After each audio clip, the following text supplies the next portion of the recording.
J'espère que vous êtes bien installés. Donc cappuccino, cappuccinette, pour cette nouvelle Storytime Crime, je vous emmène où?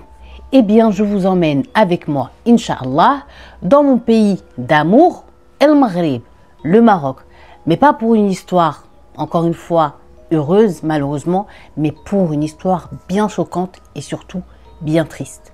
Je vous ramène plus précisément, certes au Maroc, mais dans la ville de Essaouira. Dites-vous que cette histoire, au moment où je suis en train de vous faire cette vidéo, il y a des procureurs, des policiers, des enquêteurs qui sont encore sur l'affaire. Mais quand même, on a pas mal d'éléments importants, probants, pour en faire une vidéo. Donc la principale intéressée de notre histoire, elle va vous apparaître en photo. Elle s'appelait Khadija et elle était âgée de 26 ans. Donc Khadija, elle était d'un caractère doux, elle était gentille, aimante, souriante, drôle, pleine de vie, pleine d'espoir et surtout pleine d'ambition. Donc elle a toujours vécu wasl usra dialha, c'est-à-dire avec sa famille. Il faut savoir que sa mère, je vais vous la mettre en photo, c'est une maman au foyer.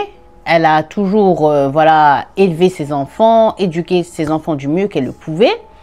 Et le père, il est présent, malgré que voilà, c'est la maman qui s'occupait plus des enfants que le père, mais le père, c'était, on va dire, le sacrifié. Vous allez comprendre. Le père, toute sa vie, il a été un pêcheur. Et il pêchait jusqu'alors, eh bien, à Essaouira. Et ce qu'il faut savoir, c'est que malheureusement, bon, avec les enfants, avec le temps, vous savez, plus la famille a grandi, plus chacun a des besoins et plus donc l'argent vient à manquer. Et la paye qui se faisait en tant que pêcheur à Essaouira ne va plus être suffisante pour subvenir aux besoins de sa famille. Et donc, il va prendre conseil auprès d'amis à lui pêcheurs qui vont lui dire, eh bien, il faut que maintenant tu ailles au Sahara. Parce que là-bas, la pêche et tout, il y a des bons patrons, il y a des bons bateaux, tu vas te faire de l'argent pour subvenir aux besoins de ta famille. Le seul grave inconvénient, c'est que c'est super loin. Donc il va en discuter avec son épouse et son épouse, elle va comprendre parce que c'est un besoin, c'est nécessaire, il faut que le père le fasse parce que à cette période-là, les enfants, ils étaient encore petits et voilà. Donc le père, il va partir et depuis lors, il était toujours pêcheur là-bas et de temps à autre, quand il arrivait à avoir congé, il venait, alhamdoulilah, les visiter. Donc là, on revient à Khadija, elle a étudié, elle a eu ses diplômes, mais elle n'a pas voulu poursuivre de grandes études, elle en avait marre. Déjà, elle est arrivée au niveau du bac, pour elle, ça y est, elle voulait plus se prendre la tête avec les études, malgré que son père et sa mère, voilà, ils avaient, puisqu'elle travaillait bien à l'école et tout, ils lui disaient de continuer, mais elle n'avait plus l'envie. Donc sa mère, elle a dit, bon, même si tu veux plus étudier, genre, poursuivre tes études, il faut que tu aies un métier entre les mains, quoi. Il faut que tu fasses un truc. Donc ils vont discuter ensemble et elle va s'apercevoir, la mère, que sa fille, elle est passionnée de tout ce qui est la mode. Donc la couture, le modélisme et tout ça. Donc ils vont aller comment je vais dire ça en français? Vous savez, comme une espèce de mission locale, on va dire, où ils apprennent aux jeunes qui n'ont plus envie d'aller plus haut dans les études, un métier. Donc là, sa mère, elle va l'inscrire en couture, aux ateliers couture et tout. Et la petite, elle va grave s'épanouir dans ça. Elle va trop aimer, elle se sentait à l'aise. Et elle apprenait vite parce que ça l'intéressait, quoi. Donc, petit à petit, elle va savoir faire ses patrons. Elle va savoir coudre, elle va savoir rajouter du perlage. Bref, elle est vraiment intéressée par ça. La broderie, tout ça, tout ça. Donc, elle va commencer à faire un peu des petits stages à gauche, à droite. Et elle va même commencer à faire des petits stages où les couturières chez qui elle tombait, quand elle voyait que voilà, elle faisait un bon travail, elle lui donnait un peu d'argent. Ce un peu d'argent qu'elle recevait de la part des couturières chez qui elle travaillait, elle le mettait de côté. Pourquoi? Pour pouvoir s'acheter sa propre machine à coudre. C'était son rêve. Car elle se disait, si elle a sa propre machine à coudre, elle va pouvoir commencer à faire ses propres affaires, c'est-à-dire elle va avoir sa propre clientèle et donc elle va pouvoir aussi aider sa famille. sa famille, à subvenir aux besoins et à un peu décharger le père, tu vois. Donc, elle rentre chez elle, elle est contente, sa mère voit que tout se passe bien et tout, et ils continuent leur vie. Et donc, Khadija, elle va très vite se faire une clientèle. Bon, c'est pas tout de suite, au vu de son âge, que les clientes, elles vont, genre, en gros, lui faire confiance. Genre, un peu, ils avaient un peu des doutes, tu vois, sur ses capacités à coudre. Donc, ils lui ramenaient pas tout de suite un tissu, genre, les réalis qui étaient vraiment chers et tout. Non, il a testé d'abord sur un tissu, voilà, un peu bas de gamme. Il lui disait, tu nous fais tel modèle. Elle le faisait. Quand il voyait que, waouh, elle a fait le modèle mieux que ce qu'ils avaient en tête, c'est là qu'il commence à lui faire confiance et surtout c'est là que le bouche à oreille a commencé pour elle et qu'elle avait de plus en plus de clientèle. Et donc, c'était devenu sa vie. Elle faisait de la couture à la maison et maintenant de l'argent qu'elle recevait de ses clientes, maintenant elle voulait plus le mettre de côté. C'est bon, elle avait la machine à coudre, mais maintenant que si elle le mettait de côté, c'était pour prendre un petit mahel, c'est-à-dire pour prendre une petite boutique pour y faire son atelier de couture et aussi y vendre des modèles. Tu vois, elle était vraiment ambitieuse. Et donc, ils vivaient comme ça jusqu'à 2024, quoi. Et là, 2024, il y a une ancienne connaissance de leur famille, une ancienne voisine à eux, qui va refaire surface, on va dire, dans leur vie. Cette voisine, elle connaissait la maman. Elles habitaient ensemble avant dans un ancien quartier. Ensuite, Khadija et sa famille, ils avaient déménagé dans un autre endroit. Et voilà, ils avaient, on va dire, c'est quelque chose de normal, c'était perdu de vue. La mère, elle nous dit, la seule fois où elle avait revu cette femme, c'est parce qu'elle avait entendu que cette femme en question, elle avait perdu son époux. Et donc, elle était partie d'Aziz, c'est-à-dire elle était partie lui donner les condoléances. Mais sinon, genre, en gros, elle se fréquentait plus, tu vois. Mais un jour, elles vont se recroiser.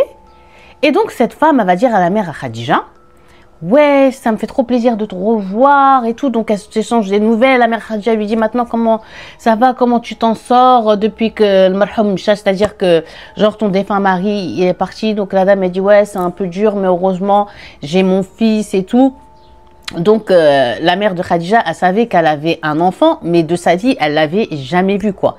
Donc, elle lui dit, ah, ok, ouais, et tout, c'est pas simple, genre, en gros, que Dieu vous aide, je sais que c'est difficile, tatata. Et donc, la dame, elle dit, et toi? Elle lui dit, bah, moi, mon mari, il est pêcheur, le pauvre, il vient de temps en temps, et moi, je m'occupe des enfants, voilà.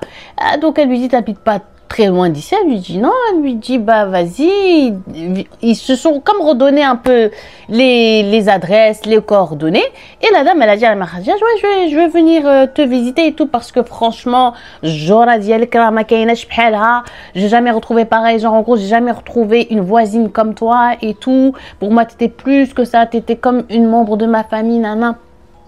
Bref, la mère Khadija, comme c'est une dame douce, ça se voit regarder sur sa photo, sur son visage, tu vois, elle lui a dit, ok, il n'y a pas de problème et tout, genre en gros, tu es la bienvenue.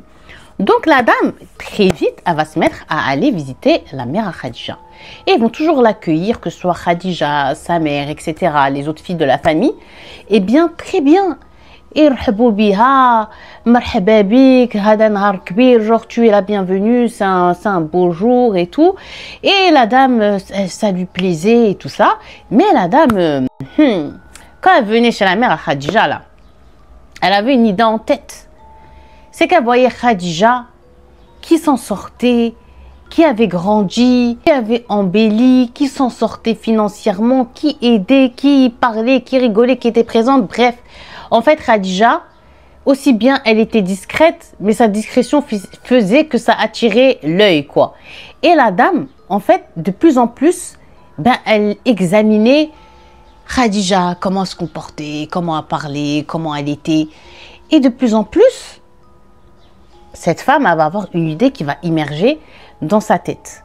À savoir que, ouais, moi j'ai un garçon et j'aimerais bien en fait avoir une belle fille comme elle.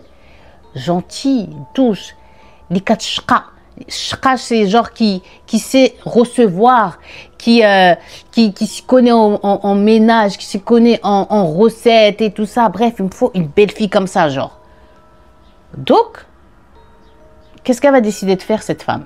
Elle va commencer auprès de la mère Khadija, mener l'enquête de manière discrète et genre innocente, tu vois. Elle lui dire, wesh Khadija, dawi aliha shi wahed. Genre en gros, est-ce que Khadija, il y a quelqu'un qui a parlé pour se marier avec elle? Est-ce qu'elle a quelqu'un dans sa vie? Et tout. Donc la mère Khadija va dire une fois, marra, il y avait des gens, ils étaient venus pour la khtab, pour la demander en mariage et tout. Mais elle avait refusé. À l'époque, elle venait tout juste de commencer la couture. Donc, elle a dit qu'elle ne voulait pas autre chose dans sa vie à ce moment-là. Et donc, plus jamais, après, elle a eu de demande au mariage, ni rien. Et puis, quand même, on ne parle pas, tu sais, elle est encore jeune. Genre, laisse-la profiter, travailler, et elle verra ça plus tard. La dame, elle dit, donc là, tu es en train de me dire qu'elle a personne. Donc, la mère Khadija lui dit, bah oui, elle a personne. Et là, elle va lui dire, ah, et toi, qu'est-ce que tu vas en penser si je te dis que genre en gros que moi, j'ai mes yeux sur ta fille. Donc la mère Khadija, elle regarde en mode, j'ai pas compris. Elle lui dit, moi j'aimerais bien, c'est-à-dire demander la main de ta fille pour mon fils. Donc là, la mère Khadija, vu que quand même un tout petit peu elle appréciait cette femme, et que surtout elle la connaissait, Jor al-Qdima, vous savez, les anciens voisins, on a toujours un certain amour à part pour eux et surtout confiance parce que, bon, même si on ne vit pas dans les mêmes maisons, voilà, on se dit, ouais, c'est pas totalement des inconnus, pourquoi pas? Et surtout, les parents de Khadija, que ce soit la mère et le père, ils ont vraiment peur pour leurs enfants, aussi bien filles que garçons, quoi. Ils veulent vraiment qu'ils tombent pas sur des gens mauvais qui risqueraient de leur faire du mal aux enfants et tout. Donc la mère Khadija, la seule réponse qu'elle va dire à la dame, c'est, elle est là, genre pourquoi pas, ouais viens, on les fait rencontrer. Moi tu sais, je sais juste que tu as un enfant, mais je l'ai jamais croisé ton fils et tout. Jibi, genre ramène-le, comme ça je le vois. Khadija, surtout c'est elle la principale intéressée, elle le voit, il chauffe, lui aussi ton fils il a le droit de voir ma fille pour voir si genre déjà il y a un petit feeling et tout. Et à ce moment-là, si les deux ils se mettent d'accord et ils veulent, bismillah quoi, genre en mode elle lui fait comprendre la mère Khadija, je trouverais pas mieux que toi pour ma fille. Et donc la dame elle continue de saucer, bah oui, surtout moi tu sais, j'ai toujours voulu avoir une fille, mais j'ai jamais réussi avec mon mari. Elle dirait Wold Wahed, et donc elle, ça va devenir la fille que j'ai toujours rêvé et voulu avoir et tout. Et donc ces paroles-là, ça a motivé la mère et ça l'a rassurée, et bien de savoir que peut-être sa fille, elle allait tomber sur des gens bien comme elle. Donc la dame, l'ancienne voisine, a été super contente et heureuse. Elle a dit ok, elle allait organiser avec son fils les jours où ils allaient venir. Donc, entre-temps, la mère, elle parle avec son mari au téléphone. Je vous rappelle qu'il est pêcheur à l'autre bout du bled, du Maroc. Et donc, elle lui dit, ouais, peut-être, bintna, Allah. Genre, en gros, ouais, peut-être notre fille, Dieu, il va lui ouvrir un bon chemin. Voilà. Le père, il a dit, bah, vous voyez, genre, en mode, si c'est quelque chose que Khadija, elle veut, elle le sent, on va dire bismillah. Sinon, genre, genre, en gros, personne oblige ma fille à quoi que ce soit. Genre, comme le père, il savait que la dame, c'était la copine de la mère, il avait peur que celle-ci, elle appuie un peu sur sa fille pour qu'elle dise oui. Mais la mère, elle n'était pas du tout de ce genre-là. Donc, la mère, elle a dit, bien sûr, si la fille, elle veut hiya hadik, bismillah, on va dire ok. Si la fille le sent pas et moi aussi je le sens pas, il n'y aura pas de mariage. Arrive le jour où la voisine avait avec son fils. Donc là, il se présente, salam. Khadija et lui, ils vont dans le petit salon en face, bien sûr, de la mère de Khadija et la mère du gars là en question, de l'ancienne voisine. Et les deux, ils discutent pendant un petit moment. On ne sait pas trop bien la discussion, c'est quoi, mais c'est quelque chose de... Voilà, quand vous faites connaissance, ça va, alors qu'est-ce que tu fais? Voilà, qu'est-ce que tu attends du mariage? Qu'est-ce que moi j'attends au retour du mariage? Voilà, ils font connaissance comme ça. Le gars, je vais vous mettre sa photo. Donc, il est là, c'est celui-là, là, en photo. Donc, voilà, c'est encore un jeune. Et il est prof. Professeur des écoles, et c'est comme ça qu'il se présente quoi. Et il a discuté avec Khadija, mais là on va mettre une parenthèse. Vous me connaissez, vous savez, je suis honnête. Dites-moi la vérité, dites-moi si vous avez le même ressenti. Quand vous voyez la photo du gars, il n'y a pas quelque chose qui vous dérange. Vous voyez quelque chose, quand je regarde cette photo, bien qui me dérange. Je sais pas, je trouve qu'il y a un truc qui se dégage de ce jeune homme qui n'est pas sain, qui n'est pas, qui est un peu comme anormal. Mais même pas par rapport à son physique. Hein. Moi, je vois ça par rapport, genre, dans ses yeux. Je sais pas. Bref, revenons à l'histoire. Quand ils ont fini tout de discuter, l'ancienne voisine et son fils, ils partent. Et là, la mère, elle est pressée de savoir qu'est-ce qui s'est passé. Donc, elle va commencer à poser des questions à Khadija. Et ouais, qui j'ai, genre en gros, alors comment tu l'as trouvé, comment il part, comment il est, c'est quoi tes ressentis, il faut vraiment que tu me dises, surtout que la mère, tu vois, elle a vu par rapport à la première expérience, de la première fois qu'on était venu demander sa fille en mariage et qu'elle avait refusé et tout. Donc là, elle était vraiment impatiente, hein, je vous dis et répète, de savoir sa fille, elle va penser quoi du gars. Surtout, avant que je vous dise ce que Khadija va répondre à sa mère, elle lui dit, parce que moi, Binti, genre, je vais pas te mentir. Elle a eu comme nous, la mère. Je le sens pas. Déjà, elle a dit réchauffik mertou. Alors, la mère, genre, elle a pas été par quatre chemins. Elle a dit, wesh, regarde, rien que sa gueule, j'aime pas. Je sens quelque chose de bizarre.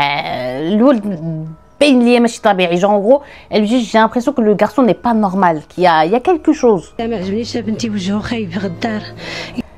Mais là, la mère n'était pas prête à la réponse de sa fille qui va lui dire, genre, en gros, moi, il m'a plu. La mère regarde sa fille, genre, en mode, t'es sérieuse? Et sa fille, elle va dire, oui, parce que tu sais, je parlais avec lui, et je pense plutôt que, voilà, le fait qu'il parlait pas beaucoup, qu'il avait beaucoup la bouche ouverte, comme ça, qu'il était un peu comme perdu, genre en gros c'est la timidité qui a pris le pas, qui a pris les devants, mais je le sens qu'il est bien. En plus tu vois, il a un travail stable, c'est-à-dire modaf, c'est un, comment on appelle ça, genre il a un bon poste avec l'État et tout ça, professeur, il travaille avec l'éducation nationale, donc c'est bien. En plus voilà, je vais habiter avec eux, il n'y a que sa mère, je serai tranquille. Aussi, maintenant, ils sont plus très loin, donc je pourrais te voir facilement venir chez toi. Là, la mère, bah, sa fille, si elle est d'accord, au final, c'est qui va se marier? C'est sa fille. Même si elle peut donner son avis, c'est sa fille qui a le dernier mot. Donc Khadija a dit à sa mère qu'elle est d'accord, qu'elle est prête à se marier avec ce gars, elle se donnait une chance, pourquoi pas. Et puis la seule condition qu'elle va émettre, c'est que il faut qu'il la laisse khedem, il la laisse travailler. Elle veut prendre avec elle sa machine à coudre et de son nouveau foyer, bah, qu'elle continue avec ses abeilles, c'est-à-dire avec ses clientes, et que voilà, comme si de rien n'était quoi. Donc la mère, elle va lui dire, ok, bah, il va avoir un charte de dialogue, genre en gros, s'ils sont d'accord, mais voilà, bismillah. Donc la mère de Khadija, elle prend son téléphone et elle appelle son ancienne voisine et elle lui annonce la bonne nouvelle. Donc la mère, elle est super contente, elle dit par contre, Binti عندها شرط واحد, ma fille, elle a une seule condition, c'est que elle continue de travailler. Et là, la voisine, elle va lui répondre, nous, on n'a aucun problème, bien sûr, bien évidemment, Dekshi, elle continue son travail. Genre, en gros, nous, on se mêle pas de ça. Par contre, nous aussi, par rapport à ça, on a quelque chose à dire. La mère Khadija dit, c'est quoi? Elle lui dit, nous, si elle veut travailler de la maison, il n'y a pas de problème. Mais genre, pour qu'elle travaille chez quelqu'un ou qu'elle travaille à l'extérieur, genre, on n'est pas d'accord. Donc là, la mère Khadija a dit, non, mais de toute façon, elle travaille de la maison. Et puis, voilà. Donc là, la mère du gars, elle a dit, bon, bah, si c'est comme ça, nous, il n'y a aucun problème. Frahani, genre, en gros, on est content. Et voilà, genre, Bintik, ta fille, c'est comme si elle sera avec sa seconde mère. Donc la mère Khadija, quand elle va la voir, elle lui dit, voilà, c'est ça leurs conditions. Est-ce que toi, tu es d'accord? Comme je sais, ya Binti, ma fille, que toi, tu voulais avoir un magasin et tout, Khadija va dire à sa mère, bah, de toute façon, mon magasin, je l'aurai petit à petit, genre en gros, au fil du temps, quand on se connaîtra mieux avec le gars, et ben genre, je vais le convaincre, je le convaincrai, puis voilà quoi. Donc la mère, elle comprend que ça y est, sa fille, elle veut vraiment ce gars. Donc elle va lui dire, bah, Allah yakmel alayk bil khayr binti, genre en gros, bah, que Dieu y mette la bénédiction dans votre mariage. Donc elles sont contents, ils prennent le téléphone, ils appellent le père il attendait. Alors binti, dis-moi, genre ma fille, dis-moi, n'aie pas honte, sois pas timide et tout, voilà. Et donc la fille, elle va lui dire, bah, genre en gros, ouais, il m'a plu et je sens que c'est quelqu'un de bien, je sais, oui, je suis d'accord. Donc le père a son tour aussi sa fille, et entre eux trois, ils commencent à parler des préparatifs et comment ça allait se dérouler. Donc dès le lendemain où Khadija, elle a rencontré le gars, elle a dit qu'au final elle était partante et que voilà, directement la voisine, elle a appelé plusieurs fois dans la même journée du tout, la mère Khadija, pour lui dire on va faire ci, on va faire comme ça, mais nous tu sais, je vais pas te mentir, on veut vraiment que ça se passe vite parce qu'on veut vraiment que genre en gros que notre mari arrive à la maison dans les plus brefs délais, etc., etc. On veut pas que ça prenne des années et des années. Donc la mère, elle dit non, mais il faut quand même me laisser le temps. C'est une des premières filles que je vais marier. Donc voilà, j'ai besoin de l'envoyer vraiment comme une princesse, de lui faire des robes, les préparer son trousseau et tout. Genre en gros, parce que ça, c'est venu d'un seul coup, quoi. Donc il faut quand même nous laisser le temps. Il faut pas nous mettre la pression. Mais vers fin avril, début mai comme ça, la mère du gars, elle mettait trop la pression sur la maman.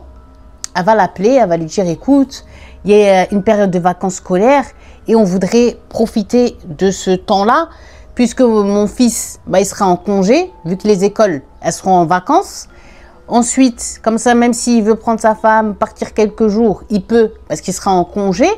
Et c'est très bien pour nous. En plus, moi aussi, j'ai de la famille de moi, voilà, qui seront à cette période-là à Essaouira, qui habitent dans d'autres villes et tout. Essayez, s'il vous plaît, de comprendre, tatati, tatata, c'est pas que je veux, mais pour nous, genre, c'est ce qui nous arrange le plus. La mère, elle est fatiguée, elle sait même plus où donner de la tête. Aussi, en vérité, pourquoi la mère de Khadija, elle demande quand même ce truc de temps, c'est parce que wow, il faut mariage, qui dit mariage dit argent, et il faut qu'elle réunisse quand même de quoi faire les gâteaux pour le mariage de sa fille, de quoi lui payer celle qui va l'habiller genre une gafa, de lui payer traiteur ceux qui vont faire à manger, de payer moul mousseka trayqiya isawa, c'est-à-dire ceux qui vont faire la musique traditionnelle. Et il y a elf haja dans leur tête là, il y a 10 milliards de choses, mais bon. La mère du gars, elle va pas lâcher l'affaire et la mère, bah, Khadija, elle va plus faire le poids et elle va dire ok, je vais voir comment je vais faire. Donc là, ils ont commencé à parler du jour où ils vont signer l'acte de mariage et l'acte religieux. Ensuite, ils ont commencé à parler du jour du aîné parce que c'est un jour à part. Nahar diyal henna kaykoun fi. Normalement, soit la fille avant le henna, elle doit faire son hammam, le bain traditionnel, parce que c'est des rituels. Donc, il faut aussi voir si elle va le faire le jour du henna ou un jour avant. Donc, ils essayent de tout mettre en place. Ils commencent à choisir, définir la date. Et la date du mariage, elle va tomber le samedi 4 mai 2024. Donc là, la mère, elle appelle son mari en catastrophe, essaye à tout prix d'avoir un congé, explique à tes patrons genre en gros il faut que tu viennes parce que toute seule je peux pas. Donc son mari, il a vu avec ses patrons et tout, ils lui ont dit bien sûr, comme c'est toujours un employé modèle et tout, ils lui ont même donné une petite enveloppe de quoi l'aider. Et le père, il débarque à Essaouira et il commence à aider sa femme et sa fille aux préparatifs du mariage. Donc Khadija, la pauvre, elle se met à courir à gauche, à droite parce que maintenant elle a un temps imparti. Et elle commence à trouver qui va être l'habilleuse, qui va être sa gafa, qui va lui faire les photos, qui va s'occuper de ci, qui va s'occuper de ça. Entre parenthèses, moi qui ai géré le mariage de ma petite sœur, je vous dis, c'est quelque chose, c'est de la pression. de la pression. Donc là, en même temps qu'elle fait ça, Khadija, elle met aussi les papiers de côté. Elle commence à les rassembler et tout pour faire le papier, l'acte de mariage. Donc une fois qu'elle a bien avancé, qu'elle a tous les papiers réunis, elle va le dire à son futur mari. Il lui dit ok. Arrive le jour de l'acte de mariage. Et dites-vous que ce jour aurait pu et aurait dû, pour la famille de Khadija, être l'une des premières alertes. Car cette signature d'acte de mariage va montrer quelque chose, tout simplement, quelque chose qui présage rien de bon. Quand le Udoul, c'est-à-dire quand celui qui les marie, il va commencer à poser les questions à Khadija. Est-ce que toi tu es d'accord pour te marier? Oui. Est-ce que tu as des conditions pour accepter ce mariage? Khadija va dire, vous vous rappelez la condition c'était quoi? C'est qu'elle continue de travailler. Khadija va répondre au Udoul, genre en gros, moi ma seule condition c'est que je continue de travailler. Et là, le gars il va se mettre à crier et à dire que non, moi je suis pas d'accord. Voilà, je veux pas qu'elle travaille. De toute façon, moi j'ai un bon salaire. Je suis professeur. Je suis payé genre par l'État. Mon salaire est suffisant. Je n'ai pas besoin des sous de ma femme. Donc Khadija va lui faire comprendre qu'en gros, si elle travaille, c'est pour aider sa famille, mais c'est aussi pour ses besoins à elle personnels. Elle n'a pas envie d'attendre derrière son mari qui veuille bien lui donner de l'argent. Elle dit que c'est une fille, donc elle a besoin d'aller au coiffeur, d'aller au hammam, quand elle voit quelque chose qui lui plaît, de se l'acheter. Voilà, c'est pour être indépendante quand même un peu financièrement. Donc même le Udoul, celui qui doit les marier, il appuie les arguments de Khadija envers le mari, mais le mari à ce moment-là, il veut rien savoir. Et il fait tout pour que le Udoul, en fait, dans la case où il y a écrit c'est quoi la profession de la mariée, il y avait écrit Khayata, il va tout faire, genre couturière, il va tout faire pour que le mec il écrit bidoun, genre sans emploi. Mais là Khadija, comme je vous ai dit au début de la vidéo, c'est une personne gentille, éduquée, et c'est surtout une personne qui pas le méchaïki, c'est-à-dire qui évite comme la peste les problèmes. Et donc, quand elle a vu qu'il était comme ça, dans sa tête et dans son cœur, elle s'est dit, vas-y, c'est pas grave. Je me tais. Je laisse ce moment bien se passer. On réglera ça plus tard. Tu vois. Je verrai comment je vais faire, mais genre en mode la couture, je lâcherai pas. Mais là, on est là. Genre, tout est préparé. Tout le monde sait qu'aujourd'hui, c'est l'acte de mariage. Elle dit, elle voulait pas s'afficher, créer un problème, créer un drama, la pauvre. Donc, elle a pris sur elle. Elle a dit au mec, bon, ça y est, ok. Le mec qui lui a dit, hein, t'es sûr? J'enlève Khayata, genre j'enlève couturière, je mets bidoun. Sans emploi, elle a dit, ok. Il a enlevé, il a remplacé et ils ont signé l'acte. Donc là, il s'est passé quoi? Ils sont rentrés, tout le monde était content. La mère, elle a vu quand même dans les yeux de sa fille qu'il y avait quelque chose. Quand elle s'est approchée discrètement pour lui dire tout s'est bien passé, elle a juste dit oui, ok, je te raconterai, et puis voilà. Et là, arrive le moment du hammam. Donc, elle a fait le hammam avec ses sœurs, ses amis, voilà.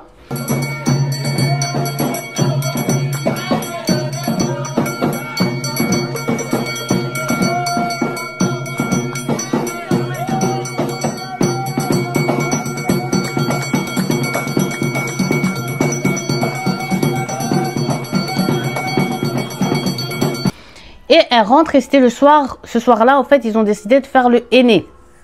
Donc, il y avait à la maison la négafa, il y avait les invités. C'est souvent le côté de la fille de la mariée qui est là. Quand c'est le henné. Et le mari, il vient qu'avec, genre, vraiment ses proches, genre s'il a ses sœurs ou bien sa mère, etc. Vers un peu le milieu de la fête, quoi, tu vois. C'est comme une... comment on dit en français? On va dire c'est un peu comparable à un enterrement de vie de jeune fille, quoi. Donc, il y a plus des femmes que des gars dans ce moment-là.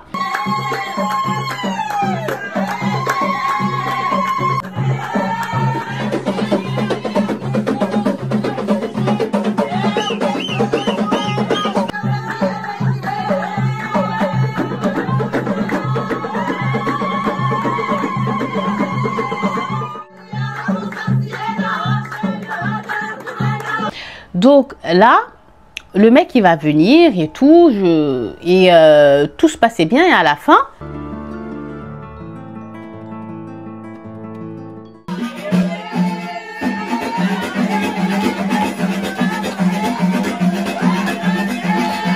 le gars va se lever, dites-vous, et va dire à Khadija il l'a tiré, ouais, viens, c'est bon, on rentre. Donc là, tout le monde a regardé. La famille de Khadija, la mère, les cousines, et dites-vous même les Negafa, quoi. Celles qui sont en charge de l'habiller, de la zine, de la rendre belle et tout. Ils regardent. Et là, la chef des Negafa, elle va dire au mari, mais Wouldi, c'est pas comme ça, mon fils, c'est pas ça. Dans la coutume, l'homme part avec la femme après le mariage, après la fête de mariage. Et le mec, il va refaire une crise. Non, moi, je veux prendre ma femme maintenant. Elle a brit merci d'aba. Brit m'dia m'aïa l'dar. Genre, en gros, je veux la ramener maintenant à la maison et tout ça. Et puis, il crie et tout et tout. Et les gens, ils essayent de tempérer, de lui faire comprendre. Mais c'est demain. Tu peux pas attendre demain soir pour la prendre. Non, elle a brit, comme un enfant. Donc là, la Negafa et tout, elle va regarder la mère. Et la mère, elle est perdue. La mère de Khadija elle-même, elle est perdue, elle ne comprend pas. Et la Negafa va lui dire, bon, bah, ok, vas-y, tu la prends. Mais par contre, demain, il faut que je me la ramène à telle heure. Parce que c'est depuis le matin qu'il faut que je commence à m'occuper d'elle, à la préparer, tatati, tatata et tout. Et il ne faut pas qu'elle soit en retard parce que un mariage, jamais, c'est toute une préparation, c'est un timing, c'est des trucs à respecter. Donc là, quand elle a commencé à genre lui faire mal à la tête comme ça au gars, le mec il a dit oh c'est bon, ok, c'est bon, je la laisse. Le mec il nous a fait mal au dos pendant 50 minutes, comme s'il connaissait pas les traditions et les coutumes. Et là, une fois qu'il a asséché les gorges à tout le monde, il dit ok c'est bon, je la laisse. Donc là, tout le monde était zève contre lui, mais tout le monde a rien dit. Et là, pour vous et moi, on sait que c'est le deuxième signal bizarre, quoi. Donc, le samedi 4 mai, Khadija, elle se lève, elle va au salon de coiffure, la Negafa l'attend là-bas, ils la font on flic.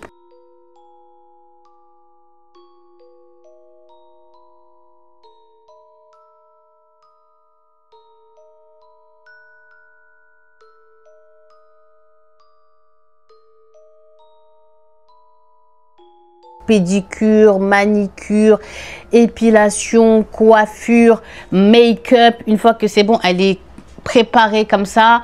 Il commence à lui mettre la tenue traditionnelle avec quoi elle va arriver, c'est-à-dire à la salle des fêtes. À la salle des fêtes, il y a toutes ses proches à elle. Sa mère, elle est déjà là-bas avec son père pour staqbel, c'est-à-dire pour accueillir les invités. Et sa mère, elle va l'appeler, elle va dire ouais, je sais pas, le gars et tout, il n'est pas encore arrivé, nani, nana. Une fois qu'elle est prête et tout ça, normalement, du salon de coiffure, quand elle est habillée, apprêtée et tout, le mec il vient avec la voiture, genre de nuptiale, où j'abuse, la voiture des mariés, et il prend sa femme du salon, et du salon, ils vont à la salle des fêtes pour faire l'entrée traditionnelle. Mais là, il n'y a personne qui vient chercher Khadija. Donc là, la Negafa va dire, bon, viens Binti, viens ma fille, on va à la salle. Tu fais pas ton... On attend pour faire l'entrée. Donc là, tous les invités proches et familles de Khadija, ils sont là dans la salle. Attendez, je vais fermer la fenêtre de la cuisine. Mais il n'y a aucun proche, ni membre de la famille du gars. Donc là, ils sont quand même pas mal inquiets. Ils arrivent ni à joindre la mère du gars, ni le gars lui-même. Et là, le Gafa va venir les voir, elle va dire ouais là, trop de retard, trop de retard. Et il n'y a pas le choix, Khadija, il faut qu'elle fasse son entrée, même toute seule, et puis il haq aliha. Genre en gros, après, il la rejoint. Mais là, on ne peut pas plus tarder. Parce que, il y a le traiteur après qui doit poser à une certaine heure. Il y a le groupe qu'ils avaient pris, ils devaient aussi faire l'entrée d'une autre mariée. Donc, tu vois, ils ont patienté. Et Khadija, elle était triste. Mais elle n'avait pas le choix. En plus, elle avait pris une amaria, c'est-à-dire le truc où il portait marié à deux places. Parce qu'elle voulait faire l'entrée avec son mari porté.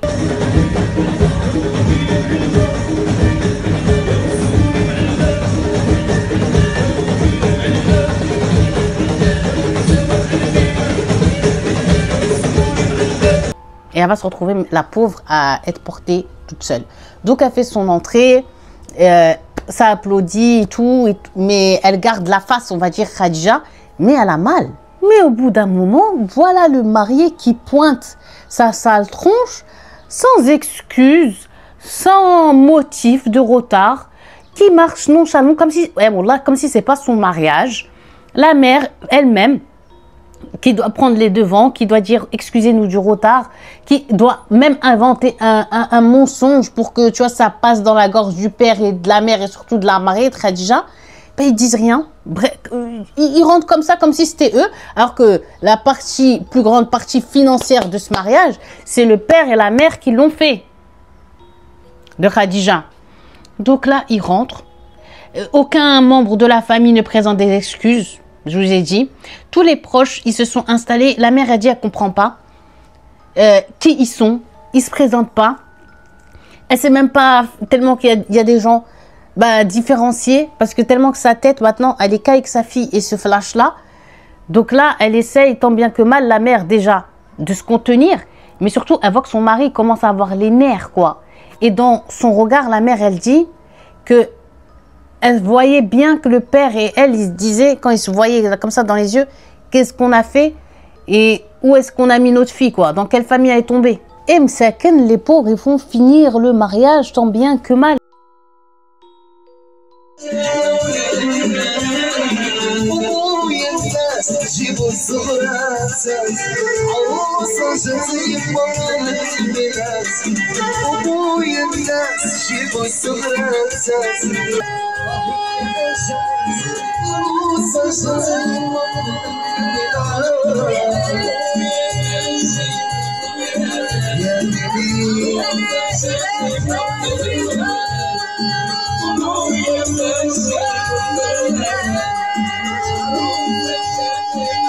Là, je vais vous mettre une autre photo.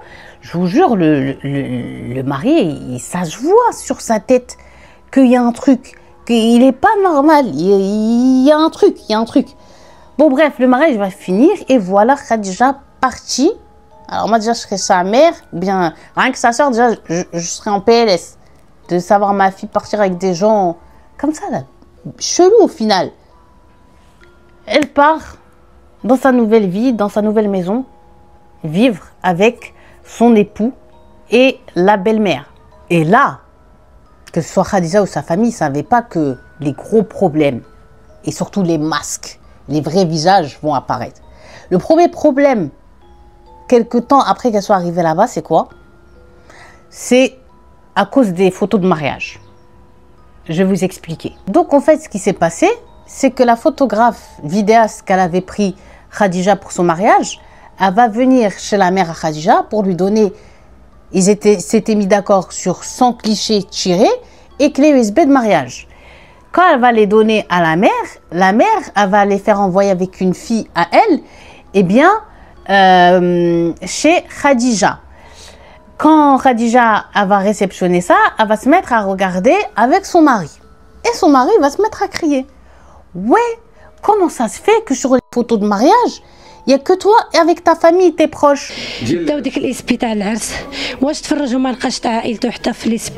Pourquoi il n'y a pas de photos avec mes proches et ma famille? Donc Khadija va dire, bah, moi déjà, avec la photographe, je me suis mise d'accord sur, j'ai payé pour 100 clichés tirés. Ensuite, tu as tes proches et ta famille, ils ne sont même pas venus me dire bonjour, ni nous féliciter, ni s'être rapprochés pour se présenter. Donc nous, on ne sait pas qui était ta famille. La photographe, elle était là, genre en mode, elle lui fait comprendre, si ta famille, elle avait envie de faire une photo, genre en mode, bah, il fallait qu'elle monte sur l'estrade, comme tout le monde, et qu'elle vienne, et voilà. Et après, elle lui fait comprendre que elle a payé pour son tirage, mais après, c'est les autres gens. Ça arrive beaucoup dans les mariages au bled. La photographe, elle est là, elle tourne avec son appareil, tac, tac, autour des tables et tout, elle te prend en photo. Et pendant le mariage, en fait, elle les tire directement. Et toi, tu vas, tu payes. Je crois, le dernier mariage où je suis partie, j'ai fait 5 photos. Elles sont magnifiques. J'ai payé 100 dirhams, 100 dirhams, 10 euros. Voilà, chacun, il paye comme ça, tu vois. Donc, elle lui fait comprendre que c'était à sa famille, à lui, de se déplacer. Mais lui, il va lui dire, non, c'est juste vous, mardi touche bina, genre en gros, ouais, c'est vous qui n'assumez pas, genre en mode, ma famille, on dirait comme si on vous a fait honte et tout ça. Bref, Khadija lui a fait comprendre comment ça s'était passé, qu'elle n'a rien à voir, que sa famille, s'ils voulaient faire des photos, s'ils auraient voulu des photos, il fallait qu'ils viennent sur l'estrade. Ils sont pas venus. Donc maintenant, de toute façon, le mariage s'est passé. La clé et les photos, ils sont là. Genre, c'est de le ferme le sujet. Ferme le sujet. Donc, Khadija, c'est pas tout de suite qu'elle va parler de ce problème-là avec les membres de sa famille, surtout avec sa mère. Tu vois, elle va prendre sur elle, elle a réglé la situation comme elle pouvait de son côté. Et donc là, elle va commencer à rentrer dans une vie un peu plus routine. C'est-à-dire que là, ça y est, elle va abîmer son henna et elle va commencer à mettre la main à la pâte. C'est-à-dire à faire à manger, à faire le ménage, à en gros, à s'occuper de son intérieur, motiver. Elle commence à vouloir bien montrer que vous avez pris une fille qui a des épaules et qui sait faire des choses. Mais là aussi, ils vont pas la laisser gérer et faire comme elle a envie de faire. Normalement, maintenant, c'est elle, on va dire, la maîtresse de maison. Puisqu'il faut savoir que la mère, initialement, elle a une maison. Mais elle est venue s'installer avec son fils, que c'est même pas sa maison, c'est juste une location, mais il l'avait louée parce qu'elle était plus proche du lieu d'école là où il travaille, quoi, là où il enseigne. Donc, quoi qu'il, la maison du gars, maintenant, c'est devenu normalement la maison de Khadija. Mais ils vont lui faire comprendre que pas du tout, en fait. Je vais vous donner des exemples. Par exemple, elle va aller pour cuisiner. Elle commence et tout. La belle-mère et le fils, ils viennent. Oui, genre en gros, ouais, tu gaspilles trop d'huile. Alors que pas du tout. Elle met la mesure qu'il faut pour la cuisson du plat qu'elle va faire. Elle dit rien. Oui, c'est pas de cette manière-là qu'il faut faire et tout. Oui, mais elle applique la manière que sa mère elle lui a appris, qu'elle a vu sa mère faire comme ça, cette recette-là. Là encore. Oui, quand tu rentres dans la cuisine, tu gaspilles trop l'eau. Oui, toi quand tu rentres dans la cuisine, tu gaspilles trop la farine. Oui, si, oui, ça. Moi déjà, je sais pas comment elle a fait pour avoir autant de patience. Moi, direct, quelqu'un me casse la tête comme ça. Déjà, droite, gauche, non, droite, gauche, coup de boule, tac, la bague dans la tête, brime, divorce. Tu crois que je vais rester pour... j'ai de la tension? Non, mais ça va pas la tête. Elle sait tout faire, la petite. La mère, elle l'a dit dans l'interview, j'ai appris à mes filles à tout faire, à tenir un foyer comme ça. Bref, ils rendent malades, tout simplement.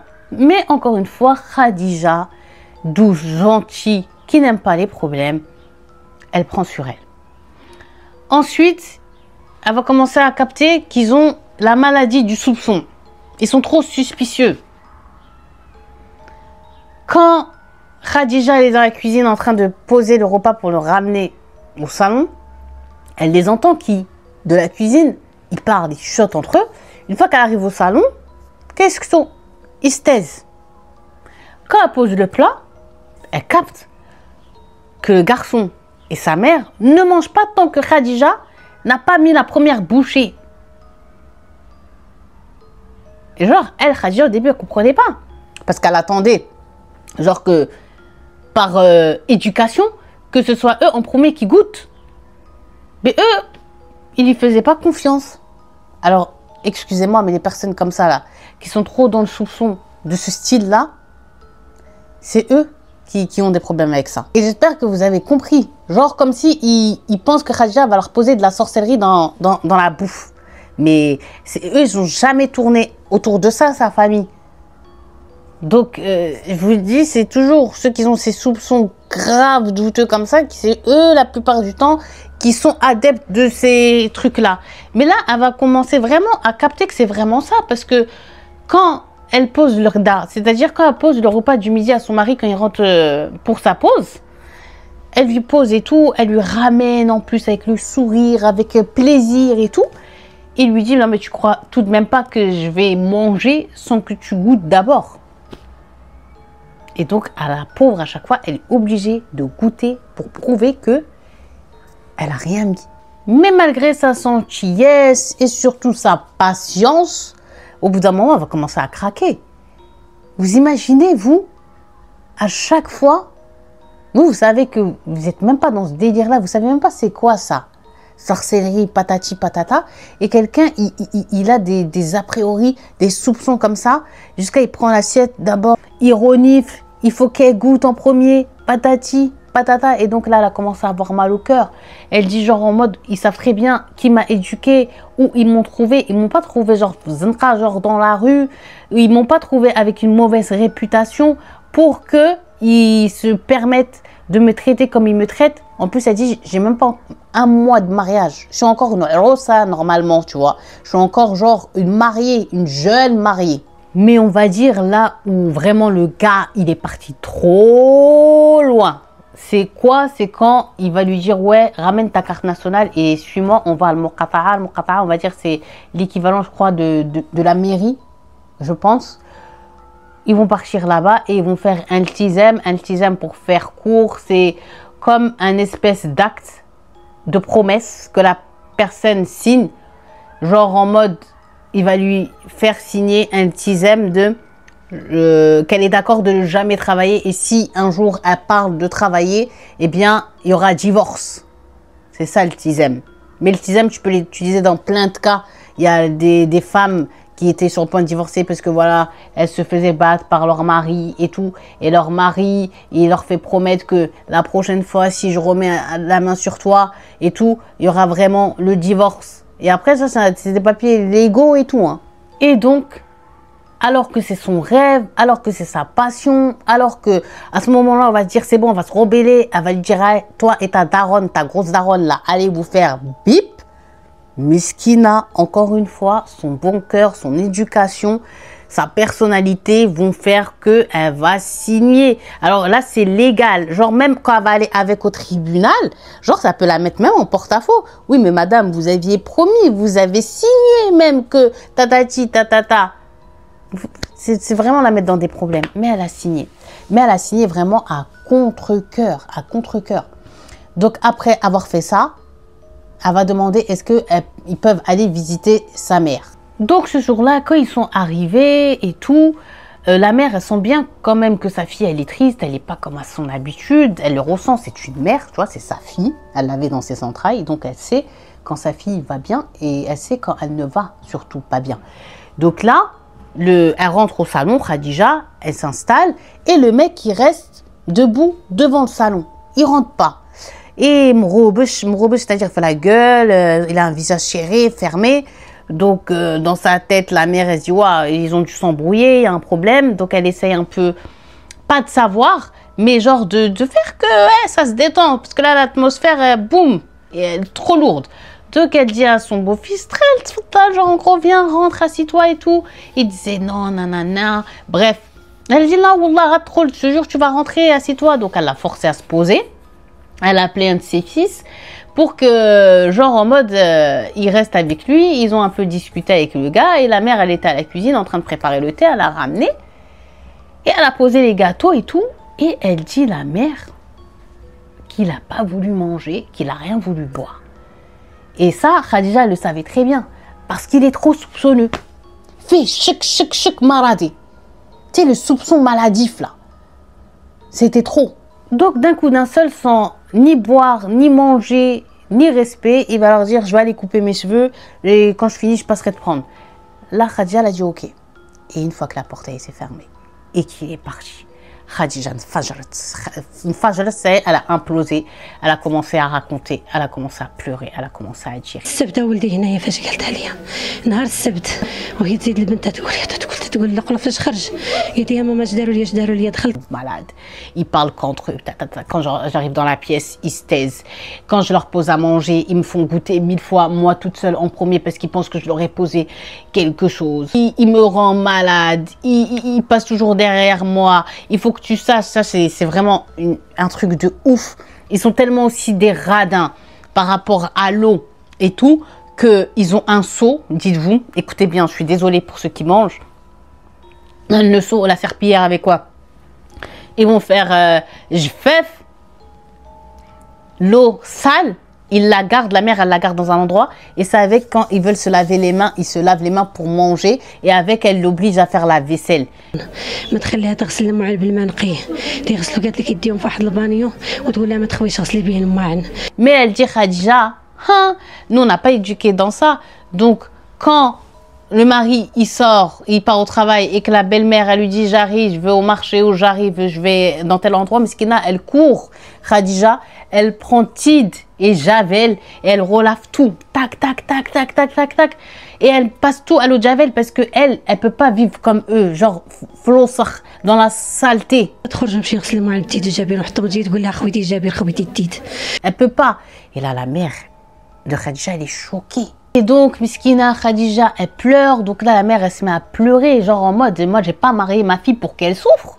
Qui marie son enfant pour qu'il souffre? Personne. Personne. À part quelques délurés là, qui démontent pas la vie de leurs enfants et tout ça, qui les envoient dans l'horreur. Mais la plupart des parents, personne veut savoir sa fille pas heureuse avec l'homme qu'elle a choisi ou bien son fils avec mal avec la femme qui... Non, personne. Donc là, la mère, elle va lui dire, écoute, Binti, écoute ma fille, elle dit, Darbak, ici là, t'es chez toi, ça c'est la maison de ton père. Donc si tu veux aller chercher tes affaires et revenir, il n'y a personne qui va parler, qui va dire, qui va te dissuader. Elle dit, Darkom, elle dit, genre en gros, ici t'es chez toi. Moi je veux pas que tu sois malade, je veux pas que tu souffres, je veux pas que tu pleures, je veux pas qu'on te traite mal. C'est pas, t'as vécu 26 ans sous le toit de tes parents. On t'a jamais même mis la main dessus pour que eux ils vont te rendre malade. Mais Khadija, il faut savoir qu'elle avait un rêve, un autre rêve. C'était celui d'être mère.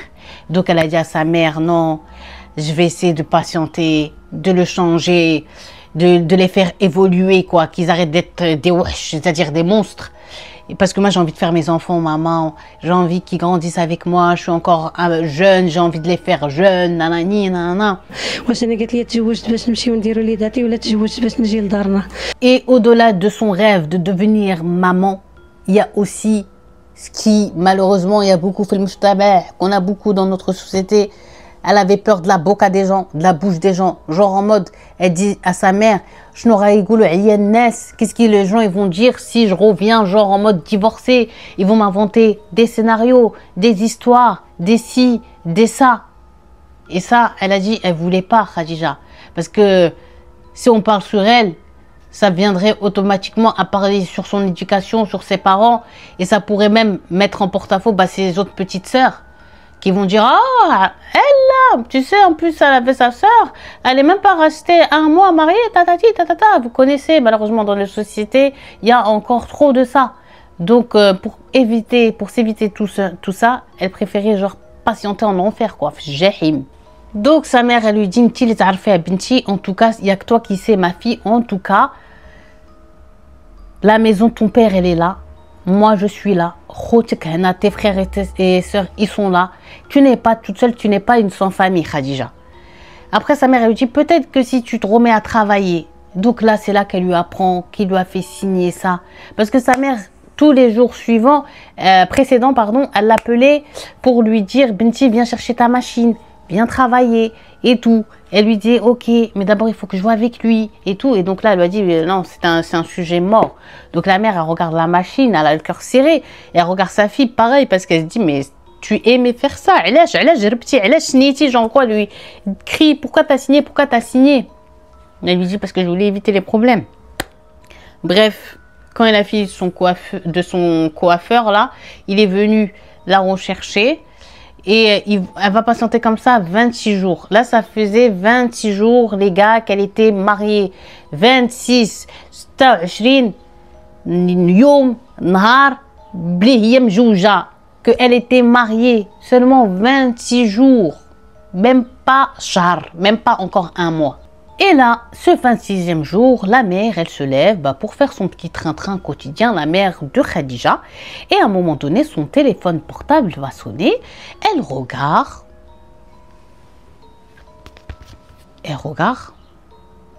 Numra Ghriba, c'est un numéro bizarre qu'elle ne connaît pas. Radjaoub, allô, salam alaikum, alaikum salam. C'est un monsieur, donc elle lui dit alaikum salam Sidi.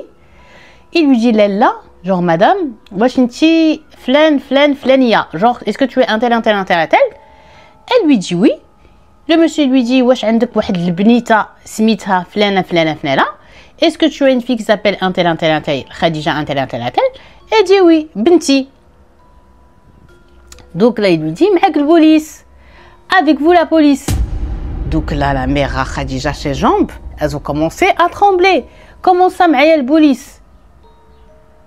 Donc là, le policier lui dit, madame, il faut que vous veniez maintenant, le plus rapidement possible, à l'hôpital. La mère à Khadija, la pauvre, elle essaye de savoir. Est-ce qu'il y a un problème? Qu'est-ce qui est arrivé à ma fille? Mais le policier il va lui dire, votre fille a un problème, je ne peux pas vous le dire au téléphone, il faut que vous veniez. Donc là, la mère de Khadija, elle a mis sa gilet là-bas, elle s'est trompée de chaussure, elle a mis une chaussure dans d'une marque et l'autre d'une marque, la pauvre, elle a pris son porte-monnaie et elle a couru dehors. Le temps d'arrêter un taxi, il lui avait dit tu viens à l'hôpital Intel, elle arrive et elle voit des policiers qui voyaient des femmes descendre du taxi, qui pouvaient être des mamans, et elle disait Washington là, et les dames ils disaient non, et elle va dire Anna s'est dit je suis là, genre c'est moi la mère à Khadija. Donc là les policiers ils sont gênés, ok elle est là, genre en gros d'accord madame suivez-nous s'il vous plaît. Donc elle a dit la mère Khadija elle les suit et tout, et il voit qu'ils passent devant les urgences et tout, et là les policiers s'arrêtent, ils lui disent madame genre en gros madame, vous allez être patiente, vous allez être forte. Pourquoi? Parce que là, ils lui disent, on va se diriger. J'ai envie de pleurer. On va se diriger vers la morgue.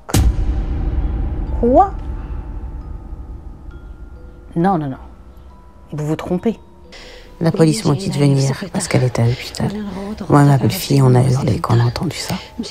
Moi, je partais à l'hôpital dans l'optique de voir ma fille. Et je l'ai retrouvée dans une chambre mortuaire. Je n'oublierai jamais cette image. Venez, madame, s'il vous plaît. Il faut que vous reconnaissiez le corps de votre fille. On va faire une pause, cappuccino, cappuccinette. Imaginez l'état de la mère. Imaginez. Donc la pauvre, elle suit les policiers, elle tremble, elle a encore l'espoir. Elle dit dans l'interview qu'elle avait l'espoir jusqu'à la fin, avant que, vous savez, le médecin légiste, il te baisse le drap et que tu vois la personne morte, que ce ne soit pas sa fille. Donc ils arrivent, les policiers demandent au médecin légiste de commencer à soulever le drap. Ils disent à la dame, c'est bon. La dame, elle tremble. Et le policier, même comme il voit qu'elle a un certain âge et qu'elle est vraiment pas bien, elle est toute pâle, elle tremble. C'est l'horreur, c'est l'horreur. Ils la soutiennent. Dites-lui, ils la soutiennent. Et là, elle fait signe. Et le médecin légiste, le pauvre, il lève comme ça le drap. La mère, elle s'approche, elle ouvre ses yeux et elle reconnaît sa fille. Mais la pauvre, c'était pure Khadija que vous avez vue en photo. Cette Khadija, désolée, j'ai des larmes, cette Khadija était complètement, mais cappuccino, cappuccinette, défigurée. Défigurée, crâne enfoncé, tout son corps, d'hématomes, de bleu, bref, horreur. Horreur. Donc là, c'est un membre de sa famille qui explique aux journalistes les blessures qu'elle avait au niveau, en bas de ses yeux, sur son crâne. Il a même enfoncé le crâne, un trou.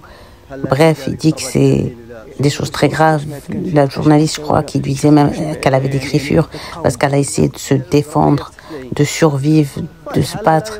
Il dit vraiment quand ils l'ont vu, le corps, voilà, ses proches, sa famille, il n'y a rien à dire, juste que c'est de l'horreur. Horreur. Donc là, la mère, elle a hurlé. Elle a commencé à déchirer ses affaires. Elle a commencé à tirer ses cheveux. Vous voyez, son voile, tout, la pauvre. Elle criait. Et la morgue dans l'hôpital, elle est en bas. Les gens en haut, ils ont entendu, il y a eu un silence. Les gens, ils ont eu mal au cœur. Les gens, ils ont compris. Donc là, les policiers ont demandé aux médecins légistes de recouvrir. Ils ont sorti la mère. Et elle pleure, elle se tape. Elle a perdu même connaissance. Même connaissance parce que c'était plus sa fille sur cette table. C'est pas possible. C'était pas la jolie, petite, belle mariée d'il y a 26 jours. Donc une fois, mes cappuccinos, que la maman, elle est revenue à elle, la pauvre, elle a commencé à demander qu'est-ce qui lui était arrivé. Elle, quand elle a pris le taxi, quand elle les a appelés, elle pensait qu'elle allait trouver sa fille, peut-être qu'elle a été victime d'un accident, ou peut-être que, je sais pas, qu'elle s'était fait agresser, bref, un truc comme ça, tu vois. Mais pas ça, qui peut s'imaginer ça? Personne. Inch'Allah, que Dieu nous préserve tous d'être dans une telle situation. Donc là, elle va commencer, je vous ai dit, à demander comment ça s'était passé. Les policiers vont lui dire, votre fille, elle a été frappée. Parce qu'en fait, la mère, elle est frappée par le crâne, par comment c'est difficile. Elle se demande, c'est avec quoi que sa fille, elle a subi tout ça. Et là, dites-vous que les policiers vont lui dire, ouais, tout ça, ça a été fait avec comme arme, kilo d'al-abar. Vous savez, les kilos, je vais vous mettre la photo.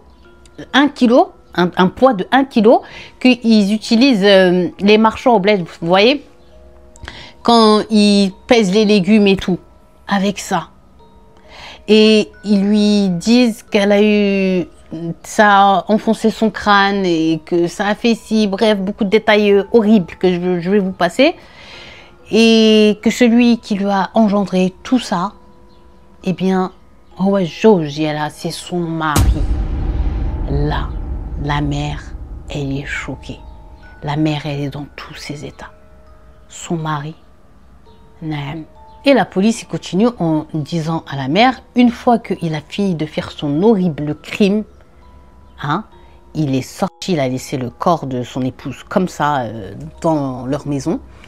Et il est parti se rendre de lui-même à la police. Donc là, les policiers s'étaient mis à l'interroger, il a tout raconté dans les moindres détails. Au même moment où lui, il est interrogé, voilà sa mère à lui qui débarque genre à la police et qui dit qu'elle a plus de nouvelles, qu'elle n'a pas de nouvelles de son fils, elle ne sait pas s'il lui est arrivé quelque chose, ni de l'épouse, tatati, tatata, et que genre en mode elle était sortie faire une course, mais quand elle est rentrée, elle faisait que de frapper à la porte et son fils ne lui a pas ouvert et personne ne lui a ouvert. Et là quand même c'est bizarre, je suis pas Colombo, mais ton fils il a un certain âge, il a un téléphone portable, essaye de l'appeler, essaye de joindre ses potes, essaye de joindre quelqu'un de sa famille, mais tu penses pas tout de suite instinctivement, sans avoir fait toutes ces étapes là, à aller à la police. C'est bizarre. On revient en salle d'interrogatoire avec le mari de Khadija, le monstre de Khadija. Et là, les policiers, maintenant, ils veulent savoir sebeb, la cause. Qu'est-ce qui, frère, t'a poussé à faire quelque chose d'aussi horrible et atroce et sanguinaire que ça?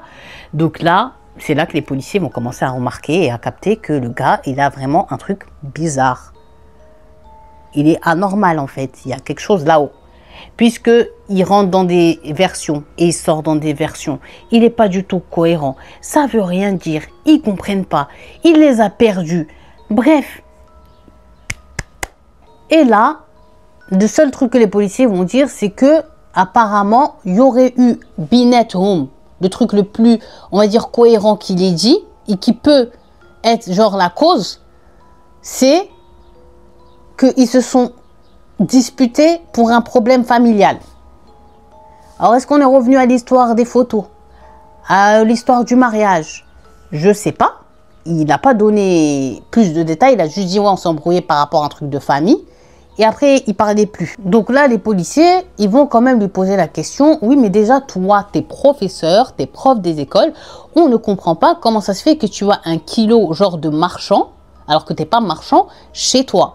Donc là, il va brrr, c'est-à-dire il va donner l'excuse que il utilise quand il fait des maths avec ses élèves et tout ça, il l'utilise dans l'exercice de ses fonctions. Mais les policiers, ils ont besoin d'en savoir plus, donc ils vont commencer à enquêter auprès des gens qui connaissent ce gars, tout simplement à faire une enquête. Et là, ils vont tout doucement, les policiers, commencer à analyser le gars, tu vois. Et il va s'avérer que le gars, la photo, je vous ai dit, moi quand je l'ai vu, ça se voit qu'il est anormal, qu'il y a un problème là-haut. Mais ça va s'avérer vrai en fait. Parce que le mec, il est suivi psychologiquement. Par des psychiatres. Il a des traitements. C'est comme si en gros, il est schizo. C'est un schizophrène. C'est un schizophrène. Il prend des médicaments pour les trucs de double personnalité. C'est pour ça qu'il a ce truc de mshkek. C'est-à-dire que son truc de soupçon, son truc maladif et tout. ولا فيه الشك ماما قالت لي ما عرفت واش مريض ما عرفت مالو امه كثر منه ما فيه الشك بزاف هو امه كيشك في اي حاجه. C'est parce que il y a quelque chose qui lui dit ah t'as mis un truc donc dis-lui de goûter. Vous voyez? Ils vont même, dites-vous, se rendre auprès de ses collègues à l'école et là, ils vont parler, ils vont dire que oui, il est trop bizarre, il est étrange, que même les élèves en ont peur, mais que voilà, comme il n'a jamais fait un truc grave, et bien que ils n'ont pas trouvé un truc pour le virer, quoi. Mais quoi. Personne n'est serein auprès de lui. Il parle tout seul, il dit qu'il voit des choses que seul lui voit. Tu vois, il n'est pas normal, il n'est pas normal. Et donc, il y a même des proches qui vont venir poser leur témoignage en disant qu'ils étaient contre ce mariage, dites-vous, dès le départ, qu'ils ont essayé de dissuader la mère. Mais la mère, elle a une excuse qui m'écoeure, à savoir que elle, son fils, c'est cliniquement qu'il est malade, psychiatrique, il lui faut la psychiatrie. Et elle pensait que ah ouais, il a plutôt si je le marie, Radit, elle disait aux gens, si je le marie, il va redevenir un homme, il va redevenir lui-même, il va arrêter avec ses lubies d'être malade, pas malade. Lui, il lui faut juste une fille, genre qui va le conditionner, qui va le ranger pour qu'il soit bien. Mais c'est pas comme ça. Toute sa vie, ton fils, il a pris des médocs parce que là-haut, ça va pas. Et toi, tu vas chercher une fille innocente qui était dans sa petite vie et tu l'as donnée à un monstre en pâture. Donc, directement, les policiers, ils l'ont fait expertiser, c'est normal, par un psychiatre, par un psychologue. Et tous ceux qui l'ont vu, ils ont tous le même rapport. La finalité, c'est que ce mec, il ne devait pas se marier. Ce mec, il est bel et bien malade. Il a des problèmes de personnalité. Il ne surjoue même pas, tu vois. En gros, il est vraiment fou. Il est crazy, il est fou. Et donc, c'était pas quelqu'un à marier. Et même, c'est même pas quelqu'un que tu dois normalement laisser auprès d'élèves, auprès d'enfants. C'est quelqu'un qui est vraiment dangereux. Et donc là, on se dit que Khadija, Allah yarhamha, paix à son âme, elle a dû capter tout ça. Petit à petit, mais surtout très vite, en laps de temps de 26 jours. Elle s'est peut-être rendue malheureusement trop tard pour elle, et surtout peut-être ce soir-là, que son mari vraiment n'était pas lui-même. Est-ce qu'il a dû parler fort tout seul en se mettant la main comme ça, comme la plupart des personnes qui ont des problèmes de personnalité comme ça, et se dire, si elle a fait et tout, elle a dû commencer peut-être à vouloir se sauver, à paniquer. Vous imaginez tous les scénarios là qui vont passer dans nos têtes, mais surtout dans les têtes de ses parents, de ses frères et soeurs, de sa famille, de ceux qui la connaissaient. Elle a dû vraiment paniquer, avoir peur, et il a dû la retenir. Il a dû peut-être dans un premier temps lui faire du mal, on ne sait pas. Et parce que genre il a eu le dessus sur elle, parce que ça se voit que quand je regarde sa photo, elle est devant moi là. Quand je vois sa photo à elle regardez, machallah, ses yeux, et ça se voit sa personnalité. Elle était douce. Et lui, quand vous le voyez, ça se voit que quand il est plus lui-même, il doit avoir une force qui est décuplée, je sais pas. Ou genre en gros il a réussi à avoir le dessus sur elle, et il a fait ce qu'il a fait. Mais moi, dans tout ça, je vais vous dire après. Donc là, la famille de Khadija, ils acceptent, on va dire d'un côté, le destin tragique de leur fille, la fin tragique, horrible de leur fille, toute jeune mariée d'à peine 26 jours de mariage. Ils acceptent tout ça. Par contre, ce qu'ils demandent et ce qu'ils vont pas lâcher, et ce qu'ils veulent, c'est que chaque personne responsable de la mort de la fille soit punie en conséquence. C'est-à-dire au-delà du mec, et moi je suis d'accord avec eux, la mère qui a elle sa pleine conscience, la mère du gars, elle doit payer tout comme son fils. Parce que c'est elle qui a ramené Khadija comme une proie de manière volontaire à son fils, qu'elle sait fou, qu'elle sait malade. Qu'elle s'est malade. Après, normalement, un mec qui est comme ça, avec autant de problèmes, tu peux pas, genre, il peut pas se marier. S'il n'est pas soigné, si sa situation n'est pas stabilisée, si, voilà, il peut pas se marier. Tu peux pas lui ramener quelqu'un, et alors que dans n'importe quel instant, le mec, il peut partir en vrille, et ça peut finir comme Khadija. Non, tu peux pas. Moi, je suis désolée, mais pour moi, la mère du gars, elle est autant responsable que son fils. Son fils, on peut dire, allez, vas-y, Mred, il est malade, tu vois. Mais toi, tu savais, tu sais ce que ton fils il a et tu vas chercher et tu détruis la vie de toute une famille et surtout la vie de cette jeune fille qui avait encore de belles et grandes années à vivre. C'est pas possible. Ça enrage, ça rend malade. Surtout que la police, avec elle, je trouve, ils ont été un peu trop conciliants parce que genre en mode, ils l'ont interrogé et après, tu vois, ils l'ont relâché. Alors que non, poussé.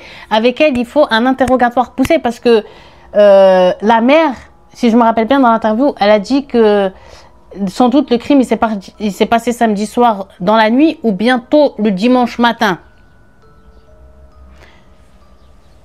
Ça se trouve que la belle-mère de Khadija, elle a insisté au crime. Est-ce que même, c'est même pas, moi je vais loin, genre dans mes arguments, mais est-ce que même c'est pas elle qui a même fait ça à Khadija? Et comme c'est son fils qu'il est débile, qu'il est fou, qu'il n'est pas lui-même, elle lui a fait croire que c'était lui? Je sais pas. Ou est-ce qu'ils l'ont pas fait à deux? Allez savoir. Allez savoir. Ils étaient trois à savoir. Khadija, le mari, la belle-mère. Khadija, l'arhama, n'est plus. Mais les deux là, il faut les faire parler. Parce que pour moi, là, ça, c'est trop scénarisé. Hein. Le fait que... Moi, j'en suis sûre. Vas-y. Je truque les arguments. Ou Lili Haliha. J'assume. Moi, pour moi, il a dû la tuer dans la nuit du samedi soir. Ils ont dû reparler du mariage. Il a dû avoir un truc où je me suis dit, peut-être elle a cuisiné, elle en a eu marre de goûter, goûte. Non, elle a dû dire, c'est bon, je suis plus ton chien, ou on va pas vivre comme ça toute notre vie. Il faut que tu apprennes à avoir confiance. Peut-être ça lui a pas plu. Et ils se sont, c'est-à-dire peut-être ils ont sauté sur elle. Et il a pris le truc, il l'a frappé, ils l'ont assassiné comme ça. Ensuite, ils ont dû rester le restant de la nuit à réfléchir comment on va faire. Et la mère, elle a eu cette idée de, vas-y, va à la police, tu dis que c'est toi et tout. Et moi, comme ça, peut-être que genre, tu voudrais pas que ta mère, à mon vieil âge, je me retrouve en prison. Il a dû avoir pitié parce que c'est la seule personne, voilà, qui l'aimait, qui était avec lui et qui peut-être le rassurait. Et elle sait, elle, comment genre rentrer dans son cerveau. Et elle lui a dit, moi, je vais dire que j'étais pas là. Comme ça, moi, j'y vais pas. Et toi, mon fils, t'inquiète pas, ils seront genre indulgents parce qu'ils vont bien voir que psychologiquement, là-haut, ça va pas. Et le petit, il a dû partir et il a dû écouter sa mère. Et ils ont fait le plan comme ça. Parce que ça, c'est un scénario. Ça, c'est un scénario. Il y a personne, la porte, tac, tac, ça, truc, qui pense, allez, je vais aller à la police. On appelle tous, on envoie tous des messages. Ouais, t'es où? Et après, on cherche auprès des personnes avec qui vous êtes toujours. Dites-moi si vous êtes d'accord avec moi. Donc malheureusement, c'est une affaire qui est super récente. Ça s'est passé, je crois, c'était dimanche dernier. Donc voilà, c'est récent, c'est triste, c'est à chaud. Mais quand même, on a pas mal d'éléments pour en parler, pour faire une vidéo, mais surtout pour faire aussi de la prévention. Parce que ça a tellement tourné au bled, que ce soit sur TikTok, que ce soit sur YouTube, que ce soit au niveau de la télé, au niveau de la presse. Mais il y a des choses à dire quand même. Et moi, je vais les dire. Le truc, c'est que... Attendez, il faut que je redescende avant de parler. Là, en fait, ça a révélé quoi? Ça a révélé que les parents, ils ont vraiment un rôle d'enquêteur à mener quand on vient demander que ce soit en vérité la main d'une fille ou d'un garçon. Parce que ça peut bien être aussi une fille qui aurait pu commettre ça sur un garçon innocent. Donc, je pense que si les parents s'étaient déplacés, ne serait-ce qu'à l'école, au travail, tu travailles où? Ok, tu vas, t'attrapes 3-4 collègues. Un tel, tu le connais, voilà, il veut me marier avec ma fille, si vous auriez été. Les professeurs, ils auraient tout de suite dit, mais non, ça va pas, il est pas normal. Tout de suite, tu vas dans le quartier de la personne. Tu demandes auprès du hanout, auprès de ci, auprès de ça, du voisinage. Comment vous voyez ce gars? Vous pensez quoi de lui? Les gens, ils auraient parlé. Tout le monde sait. Tout le monde sait que lui, il n'était pas mariable, il était un danger. Mais ça a donné comme une forme maintenant de leçon. Tous les parents depuis cette affaire disent non, maintenant ce ne sera plus comme ça, ce ne sera plus aussi facile. Il faudra bien enquêter, bien demander aide, Inch'Allah. S'il doit y avoir mariage, aura. Donc, il y a quelques jours, là, il y a eu une reconstitution au domicile où le crime s'est perpétré. Je vais vous mettre les images. Donc, il est arrivé dans le quartier. Il y avait un énorme périmètre de sécurité parce que les gens au bled, quand il y a des histoires comme ça, le peuple est tellement en colère, il est tellement vénère que s'il n'y avait pas tout ce système-là, il te saute dessus, il te déterre tes ancêtres, quoi. Il te déterre bien même tes ancêtres, tu vois, et il t'envoie les rejoindre surtout. Donc, il y a eu une reconstitution. Il a dû rejouer, je pense, la scène avec le poids. Ah, horrible. Donc, je vous mettrai ça. Mais voilà, c'est une histoire qui fait trop mal au cœur. Kent Cheb Bamazel, c'était encore une jeune. Miskina, elle voulait que quoi? Patienter pour avoir des enfants, pour devenir une maman. Ça fait trop mal au cœur de se dire qu'elle n'aura pas la chance de le devenir, quoi. Donc les parents, ils sont motivés, ils ont tout le peuple derrière eux, ils ont, voilà, on va dire les Marocains de l'étranger et les Marocains du bled qui crient, qui hurlent, qui font des vidéos, qui disent que c'est pas normal, qui doit avoir un hukm dur, qui doit avoir une sentence grave pour le crime qu'il a perpétré. 26 jours, encore une fois, qu'elle était toute jeune, mariée. Voilà, elle comptait patienter, elle a beaucoup marché, elle a le haq dialha aussi, et ça c'est pas beau. Elle a beaucoup pris sur elle, elle a beaucoup lâché, genre en mode, au lieu de j'en bégaye tellement que ça me touche, au lieu genre de peut-être, voilà, s'être plus affirmée et tout, bah c'était pas aussi dans sa personnalité. Donc je sais que c'est pas du jour au lendemain que quand t'as jamais crié, que tu t'es jamais imposé, tu t'imposes, mais c'est vraiment encore une fois ici, ça demande d'avoir un caractère, de mettre les points sur les i, les barres sur les t, de pas avoir peur. Donc voilà, mais malheureusement, elle n'était pas comme ça, elle était d'une nature gentille, douce. Quand on voit le visage de la mère, voilà, ça se voit que c'est une famille, pas de problème, quoi, t'as compris. Mais bon, voilà, Mskina, c'était son tragique destin, c'était écrit comme ça, Allah yarham. Après aussi, des fois, c'est pas la peine de laisser des proportions comme ça graves arriver. Si tu t'entends plus avec la personne, s'ils s'entendent plus, pourquoi tu vas la tuer? Mais divorcer, bordel, divorcer. Et en plus, ce qui me tue encore une fois et qui m'énerve un peu aussi, c'est que la mère de Khadija Al-Wadi reste, même Mskina, elle avait un rêve, je peux pas lui en vouloir. Je peux pas lui en vouloir, tu vois. Elle voulait des enfants. Mais parce qu'il y en a beaucoup aussi, ils ont cette idée de...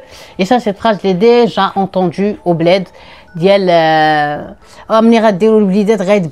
ouais, une fois que vous aurez des enfants, il va changer. Donc peut-être, je me dis qu'elle avait peut-être cette idée-là en tête. Si elle fait des enfants, il allait changer. Il serait plus comme ça. Laisse tomber. Franchement, c'est une histoire, c'est une histoire, moi, qui m'a laissé déchirer les vêtements tellement que c'est pas possible. Parce que cette petite, c'est peut très bien être à l'âge de ma petite sœur qui vient de se marier. À l'âge de la petite sœur qui vient de se marier. Elle peut être quelqu'un de notre famille. Ça peut, l'histoire arriver à n'importe qui d'entre nous. Que Dieu nous préserve de ça. Mais c'est une histoire horrible. Horrible. Et aussi vraiment, il faut vraiment pas patienter sur quelque chose qu'il n'y a pas de patience à avoir. Genre ce degré-là de folie dans lequel son mari il était, le fait d'être mishkak et tout, elle aurait pas dû, je pense, même sa mère l'a dit, genre patienter comme elle a patienté, parce que on a toujours cet espoir, ce ML que alors مع الوقت غادي يتبدل ومع الوقت غادي يولي انسان اخر انا اللي غنبدلو, genre en gros oui de toute façon avec le temps il va finir par changer, il changera bien, je vais réussir à le faire changer. Mais quelqu'un qui est depuis des années, s'il a 30 piges, ça fait 30 piges que il est comme ça, tu vas pas, ma belle, réussir à le changer et vice versa. Une personne qui vit comme ça, qui est comme ça, franchement, il change pas, c'est rare. En plus, son mari, j'ai l'impression qu'il prenait plaisir à la hagar, c'est-à-dire à lui marcher dessus parce que il savait qu'elle n'allait pas lui répondre parce qu'elle n'était pas comme ça, elle n'était pas dans la confrontation. Donc, genre en gros, genre le mec, il prenait plus encore ses aises à marcher sur elle, tu vois. Et ça aussi, c'est une erreur. Quand quelqu'un ne te donne pas le respect que tu dois avoir au-delà de l'amour, je m'en fous de l'amour, qu'il ne te respecte pas, ils te respectent pas, ils te marchent dessus, ils te donnent aucune valeur et tout. Il faut pas se barrer. Parce qu'après, ça devient du del. Alors, du del, pour le dire en français, je dis après, ça devient comme si toi, tu n'as pas d'amour propre, quoi. Et ça, c'est pas possible. Ça, c'est pas possible. Il faut dire stop. Parce que si tu restes comme ça, toute ta life, bah, la personne, elle changera pas. Hein. Quand des gens psychopathes comme ça, ils ont une victime, plus ça va, plus ils serrent sur eux les taux. Et après, t'es foutu. Alors que tout de suite, quand tu sens que, waouh, attends, arrête-toi tout de suite. Tu mets les barres sur les i, les barres sur le t. La personne, elle veut pas changer. Tu sens qu'elle va pas changer. Divorce direct. Donc voilà, c'est ce que je voulais vraiment dire parce que ça m'a fait trop mal au cœur. Cette histoire, elle nous a vraiment troublés, choqués. Elle nous a fait même pleurer. Wallah, quand vous voyez des extraits du mariage et tout, tu le sens, tu le ressentais. Peut-être pas à ce degré-là. Peut-être pas à ce degré-là, mais quand même, il y a sur ce mariage plané une ombre et un danger plus qu'évident et surtout éminent. Donc voilà, mes cappuccinos, cappuccinettes, c'était l'histoire de Khadija. Vraiment, ça m'a choqué cette histoire, ça m'a énervé. Vous demandez à chaque personne du bled, je demandais à mes tantes et tout. Mes tantes, ils insultaient carrément. Ils insultaient. Ils n'étaient pas mesurés. Elles insultaient parce qu'elles disaient Rahachi bzef. Pour eux, genre en gros, c'est trop, c'est trop, c'est trop. Et eux aussi, ils suivent à mort. Donc, bah, moi aussi, j'avais besoin de raconter cette tragique histoire. Et ça peut aussi éveiller bah, les filles, les garçons et surtout les parents.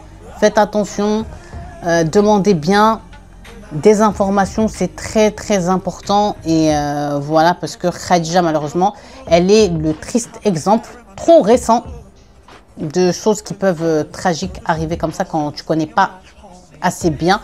Et surtout quand tu vas trop vite. Parce que le mariage, encore une fois, ce n'est pas un jeu. Le mariage, c'est pas un moment robe blanche, portée de mariage, musique et tout. Parce qu'une fois que tout ça, c'est juste une journée, après, il faut compter que il faut penser plus loin. Il faut penser en années et pas en journée. Donc, voilà mes cappuccinos, cappuccinettes. Si vous avez regardé cette vidéo jusqu'ici, je vous remercie du fond de mon cœur. Je vais vous demander d'écrire en commentaire sans spoil vos avis. Si vous pensez comme moi concernant ce dossier, cette histoire-là, dites-moi, j'ai vraiment envie de savoir. Et Inch'Allah, on se retrouve très bientôt pour d'autres histoires, je pense, criminelles qui sont passées au bled. Donc voilà, venez me suivre sur mon TikTok. On a dépassé les 300 000 abonnés. Venez me suivre sur mon Instagram et mon Snapchat. Et d'ici la prochaine vidéo, on se retrouve très très vite. Faites des rahamat aussi pour Khadija, des paix à son âme, Inch'Allah. Allah ybrd ala aïltaha. Et que Dieu apaise surtout le cœur de ses parents, de sa famille, de ses proches, de ses amis. Et que Dieu se charge du cas de ceux qui sont les causes derrière sa mort horrible et tragique et sanguinaire. Donc voilà, je vous dis à très très vite et gros bisous. Ciao!